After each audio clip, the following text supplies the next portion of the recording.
तो guys hello hello hello hello hello, welcome you all to पढ़ाई की टंकी। और आज पढ़ाई की टंकी पर हम लेकर आए हैं एक बहुत ही धमाकेदार सी शानदार सी वीडियो।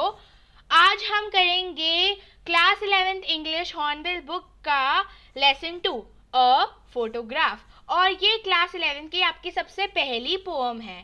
तो गाइज बिना किसी देरी के let's get into the video video video video.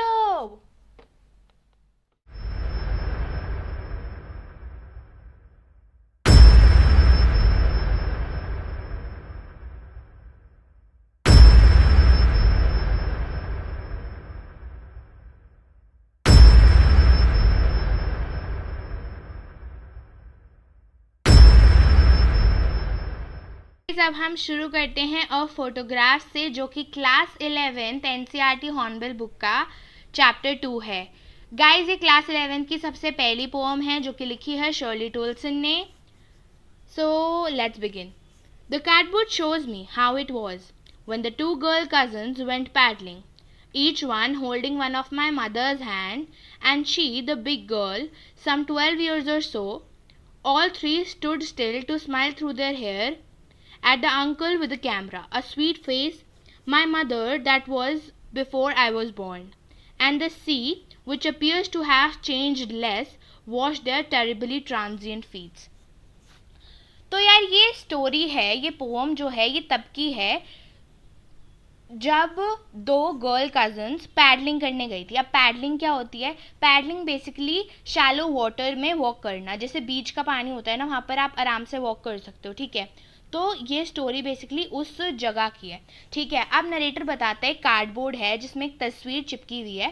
Basically यहाँ पर ना एक फ्रेम, एक फोटोग्राफ से मतलब है, जो एक कार्डबोर्ड पे चिपकी हुई है, ठीक है। उसके ऊपर कांच लगा हुआ है। पहले ना ऐसे प्रॉपर फ्रेम्स वगैरह नहीं आते थे, तो लोग ऐसे ही करते थे, पहले कार्डबोर्ड, उसके ऊपर फोटो, उसके ऊपर कांच, ठीक है, बन गया आपका फ्रेम, ठीक है। तो नरेटर बताता है कि वो कार्डबोर्ड मुझे बताता है कि कैसे दो गर्ल कजन्स पैडलिंग करने गए थे और दोनों ने मेरी मम्मी का हाथ पकड़ा हुआ था, ठीक है। और मेरी मम्मी जो कि सबसे बड़ी थी वो कुछ 12 साल करीब की रही होंगी उस टाइम पे, ठीक है। फिर वो तीनों लोग सीधे खड़े हो गए, स्माइल करने लगे, और उनके जो हेयर है ना वो उनके से चेहरे पर उड़कर आ गए। क्यों? क्योंकि हवा चल रही थी, वो बीच वाले एरिया में थे, ठीक है। और उनका जो मतलब फोटो आई हुई होगी वो जस्ट कुछ ऐसे आई हुई होगी, ठीक है। तो ना अब उनके आगे एक अंकल है जो कैमरा लेके खड़े हैं, और मेरी मम्मी जिनका बहुत स्वीट फेस है। और ये बात जो है ये तब की है जब मैं पैदा भी नहीं हुआ था, ठीक है। और जो वहाँ पर सी था, मतलब बीच है तो वहाँ पर सी तो हो गई ना, ठीक है। वो अभी तक ना, जब से मैंने उसको देखा और उस टाइम में जब मैं उसको फ़ोटो में देख रहा हूँ, तो तब से ना वो काफ़ी कम बदला है, ठीक है। और जो वो सी है उससे पानी आया, जैसे बीच में नहीं आता ऐसे पानी थोड़ा सा तैरता हुआ टाइप्स, और उनके टेरिबली ट्रांजिएंट फीड्स को वो धो जाता है, इन द सेंस पानी से उस पर स्वेप्ट हो जाता है, ठीक है। अब टेरिबली ट्रांजिएंट फीड का मतलब क्या है? देखो ये जो बात है ना ये बहुत ज़्यादा डीप और काफ़ी फिलोसफिकल है। तो वो बताता है कि ह्यूमंस की जो फीड्स होती है, यानी कि ह्यूमंस जो होते हैं वो इमॉर्टल होते हैं, मतलब हम लोग मर जाते हैं, है ना। एक ना एक टाइम पे ह्यूमन को मरना तो होता ही है, लेकिन जो सी है वो तो अभी तक इतने सालों बाद भी बिल्कुल नहीं बदला, ठीक है।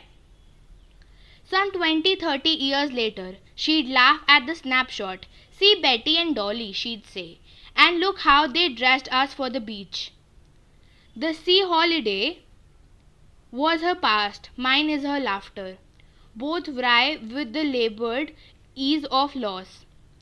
अब यार देखो, ये बात कुछ 20-30 साल पुरानी है कि वो उन तस्वीरों को देखकर हंसा करती थी, ठीक है। और कहती थी वो देखो बेटी को, वो देखो डॉली को, मतलब जो बाकी की दो गर्ल कजन्स हैं उनका नाम है बेटी और डॉली। और वो कहते हैं कि देखो उन्होंने हमें कैसे ड्रेस कर रखा है बीच के लिए, ठीक है।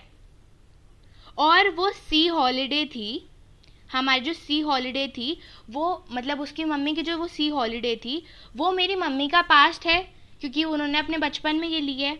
और अब नरेटर बताता है कि जब वो उस तस्वीर को देखकर हंसती थी ना, मेरे लिए वो एक पास्ट है, क्योंकि इससे क्या पता चलता है कि अब उसकी मम्मी इस दुनिया में नहीं रही। ठीक है, the C holiday was her past, mine is her laughter. ठीक है, हम दोनों जो हैं, मैं और मेरी मम्मी, उन्होंने एक ना एक चीज़ का लॉस, किसी चीज़ का लॉस का दर्द झेला है। उन्होंने देखो अपने पास्ट का जो उनकी छुट्टी थी उसका, तो भाई उनको वो टाइम दोबारा याद आ नहीं सकता ना, दोबारा वो चीज़ फील नहीं कर सकती। और मैं उनके साथ उनका प्यार या फिर उनका वो लाफ्टर दोबारा फील नहीं कर सकता, तो वो दोनों के लिए एक लॉस है ना। तो वो नरेटर बताता है कि मैंने और मेरी मम्मी ने दोनों ने ही ये लॉस देखा है, हम दोनों ही एक ना एक तरह के लॉस से गुजर चुके हैं। ठीक है, now she has been dead nearly as many years that as the girl lived, and of this circumstance there is nothing to say at all, it's silent silences। ठीक है, अब वो बताता है कि उनको मरे हुए, उनका देहांत हुए हुए कुछ 12 साल हो चुके हैं। उसमें लिखा हुआ था ना कि सम 12 years और सो, मतलब कि वो लड़की की एज जितनी थी उतना ही टाइम हो गया है मेरी मम्मी का देहांत हुए हुए, मरे हुए बेसिकली। ठीक है, end of all this circumstances there nothing to say at all, इन सब चीज़ों के बारे में कुछ कहने को नहीं है मेरे पास। अब देखो नरेटर काफ़ी ज़्यादा दुखी हो गया है और वो बताता है कि अब तो इट्स साइलेंट साइलेंसेस, मतलब शांति ही शांति है और कुछ नहीं है।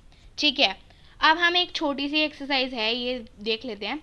इनफॉर the meanings of the following words from the context. Paddling का मतलब होता है, हमने डिस्कस करा था, ठीक है, शैलो वाटर में वॉक करना। ठीक है, और ट्रांजिएंट का मतलब ये होता है जो कोई परमानेंट ना हो। ठीक है, सो गाइज अब हमारा ये चैप्टर हो चुका है ख़त्म, ये पोम हो चुकी है ख़त्म। तो अब हम चलते हैं हमारे आउट्रो में।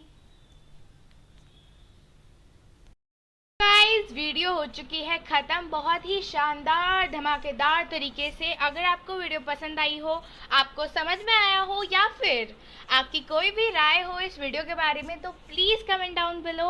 और हाँ, don't forget to like, share and subscribe to my channel PKT पढ़ाई की टंकी। So guys meet you in the next video. अगर आपने मेरी बाकी सारी वीडियोस नहीं देखी है, जैसे कि सोशियोलॉजी, साइकोलॉजी, तो प्लीज़ जाके देख लो यार।